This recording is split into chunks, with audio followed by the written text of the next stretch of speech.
Kali ini kita akan membahas tentang apa sih yang bisa kita lakukan untuk memberantas korupsi. Kamu pasti sering mendengar bahwa korupsi adalah musuh bersama. Tapi pertanyaannya adalah, bagaimana kita bisa turut serta dalam memberantas korupsi di Indonesia? Direktur Penyidikan Jampitsus Kuntadi menegaskan, kasus dugaan korupsi pengadaan tower BTS ini bukan kasus pidana biasa. Kedengarannya bukan hal yang mustahil kok, karena kita juga bisa melakukan hal-hal yang bisa jadi bagian dari solusi. Nih caranya. Sebenarnya ada 3 strategi penting buat pemberantasan korupsi di Indonesia. Catat dan praktekin. Pertama, penindakan. Yang namanya koruptor yang udah melanggar hukum, ya harus dibawa ke jalur hukum dong, supaya ada efek jera. Jangan sampai deh si koruptor bukannya dibawa ke jalur hukum, malah kabur ke negara orang. Ngilang. Biasanya kita lihat kan di berita pas ada tersangka kasus korupsi yang pakai rompi oranye KPK. Lah, kalau misalnya mencontek saat ujian, apa sampai harus pakai rompi oren? Ini perlu pakai cara penindakan yang juga sesuai ranah aja ya. Kamu bisa aja tuh menyampaikan ke pihak kampus bila menemukan teman yang mencontek untuk ditindak. Jadi nantinya dia dan yang lain juga nggak berani buat mencontek lagi. Kedua, pencegahan. Yang berarti kita harus memperbaiki sistem dan tata kelola agar tidak ada celah yang dimanfaatkan untuk korupsi. Hal ini penting juga dilakukan, karena seiring berkembangnya zaman, cara untuk melakukan tindakan korupsi pun jadi lebih beragam. Harus ada orang yang meriset akan hal ini agar membuat kita selalu satu langkah di depan para koruptor. Contoh lain yang juga bisa jadi kontribusi kita dalam melakukan pencegahan adalah dengan pengawasan dan penelusuran terhadap para calon pemimpin kita, baik calon gubernur, bupati, atau bahkan calon anggota DPR. Jadi biar nggak ada lagi tuh mantan napi tindak pidana korupsi terpilih jadi pemimpin. Sepanjang 2004 sampai 2024 sendiri, sedikitnya ada 196 kepala daerah yang ditangkap oleh KPK.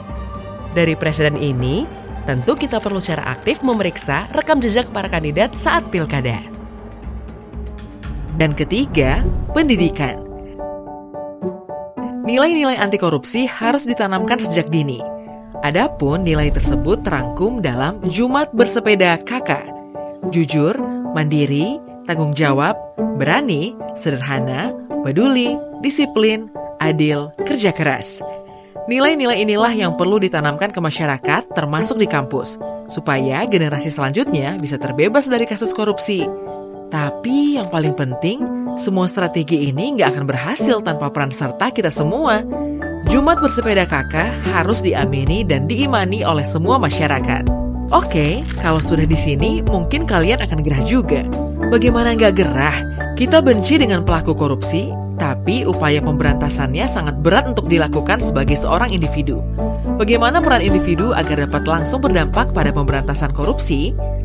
Nah, sebagai individu, khususnya mahasiswa, ada beberapa hal sederhana yang bisa kita lakukan untuk membantu pemberantasan korupsi, mulai dari diri sendiri dan dari hal kecil.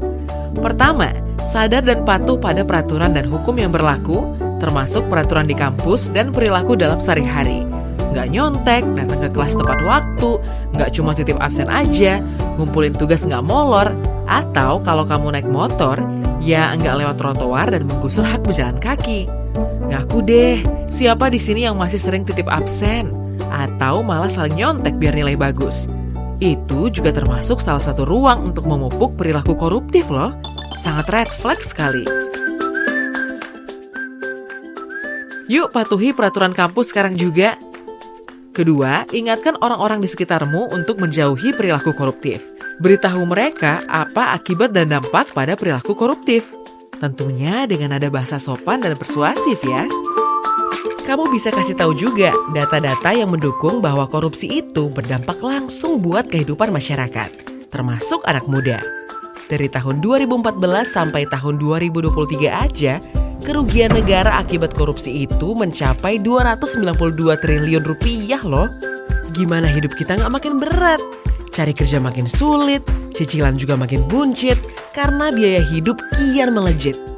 Dan ketiga, kamu bisa membagikan informasi atau unggahan tentang anti korupsi di media sosialmu. Tindakan yang juga bisa dilakukan nggak cuma di media sosial aja sih. Di lingkungan kampus, kamu bisa melakukan aksi nyata bareng teman-teman kamu untuk bikin kampanye mahasiswa berintegritas. Misalnya aja nih, kampanye budaya malu untuk markup dana anggaran kegiatan.